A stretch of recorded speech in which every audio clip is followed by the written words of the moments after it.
Le vote en ligne, vous en pensez quoi? Les machines à vote? On a un excellent exemple. Le programme qui est passé en public? Oui, c'est public, on peut communiquer dessus. En parler, ouais. Eh bien, aujourd'hui, donc la Suisse, et alors il me semble que c'est porté par la Poste, hein, je dis pas de bêtises. Ouais, c'est le Swiss Post, à vérifier, mais c'est Swiss Post qui a sorti le programme de Bug Bounty public. Qui a sorti un programme de Bug Bounty public, effectivement, sur lequel on a accès aujourd'hui à l'ensemble du code source du système de vote public en Suisse. Et aujourd'hui, pour vous donner un montant justement au niveau du Bug Bounty, c'est-à-dire que sur ces primes à la faille-là, certains scénarios,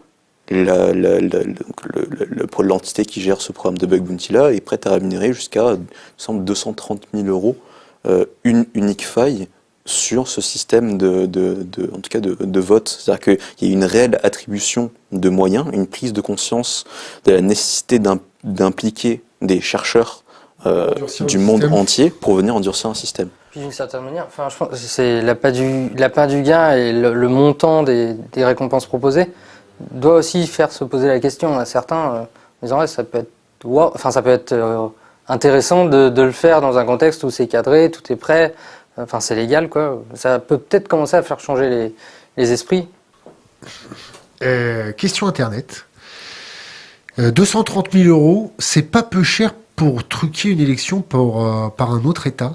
Est-ce que le Bug Bounty a 230 000 balles chez les Suisses? C'est de la faille. Hein. Ah, c'est de la faille. Ça fait cher la faille. Le modèle économique du Bug Bounty, c'est une rémunération à la faille. Faille vérifiée, observée et mesurée de manière cadrée. Victor, tu veux rajouter un mot? Oui, l'autre problématique, c'est aujourd'hui, même si on a des applicatifs qui peuvent être audités, qui peuvent être en tout cas open source, sur lesquels aujourd'hui on a, enfin, dans un monde idéal, on pourrait avoir la communauté qui pourrait porter un regard critique dessus. Donc quand je dis communauté, aussi bien des spécialistes de la cybersécurité que des informaticiens standards, des admin systèmes, peu importe, que des mathématiciens ou des cryptologues. Très bien, c'est intéressant. Par contre, derrière, on a toujours le problème de la paranoïa qui est, en fait, rien ne nous assure que le système qui tourne effectivement sur la machine soit le même que celui qui a été audité derrière. Donc effectivement, quand on commence à se pencher sur les problématiques cyber, on devient très vite paranoïaque. Et de mon côté, en tout cas, je suis pas paranoïaque. Ça, c'est encore un mot qu'on t'a mis dans la tête. C'est vrai. Tu es vigilant. Ah, très vigilant, du coup. Non, et effectivement, par contre, à titre personnel, oui, c'est quelque chose qui me fait peur par rapport aux problématiques sécuritaires. Par contre, si la crainte sous-jacente est celle d'une manipulation des votes, aujourd'hui, ça a déjà... alors, je n'évoque pas la partie fraude sur de la partie cyber. Par contre, sur des gouvernements dictatoriaux qui peuvent utiliser le bulletin de vote tout à fait standard, sur lequel, pour caricaturer, on peut se retrouver à 120% de vote pour un candidat. La manipulation, elle peut être faite que l'on s'attaque à l'humain ou que l'on s'attaque à une machine. Donc, pour moi, ça permet aussi de remettre en perspective peut-être un petit peu ce niveau de menace-là. Sur les crypto-monnaies, là, qu'est-ce que vous en pensez?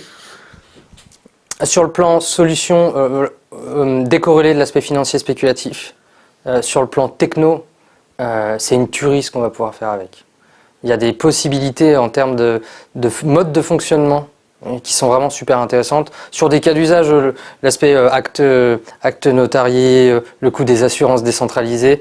Et en fait, tu arrives à... Enfin, oui, c'est comme son nom l'indique, hein, tu casses une autorité un peu sur un format toile d'araignée centrale qui gère tout l'écosystème, à un format où personne finalement ne représente une autorité, puisque c'est plus sur un mode soit... Alors, consensus collectif, preuve de travail, derrière tu as toutes les spécificités techniques où il faudrait un expert pour mieux l'exposer que nous, mais sur le plan, ce que ça va amener, si on arrive réellement à le démocratiser, à le vulgariser, parce que là on est quand même encore un peu sur l'early adoption d'une certaine manière.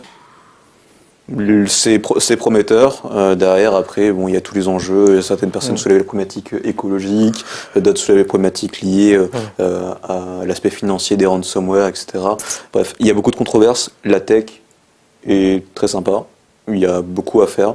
Et ça pourra permettre de réaliser de belles choses et peut-être de décentraliser un petit peu le pouvoir et de le remettre au... Ça va nous donner un nouveau terrain de jeu. Ouais. La blockchain, on n'a pas... Enfin, La Sécu commence à s'y porter à un niveau bug bounty, t'as de plus en plus de programmes. Ça s'improvise pas parce il faudrait qu'on prenne 3-4 mois pour vraiment taffer le dossier et être apte de se dire ok, ça te donne lieu à c'est quoi le nouveau terrain de jeu et finalement c'est quoi les nouveaux vecteurs d'attaque qui sont spécifiques à cette techno, quoi.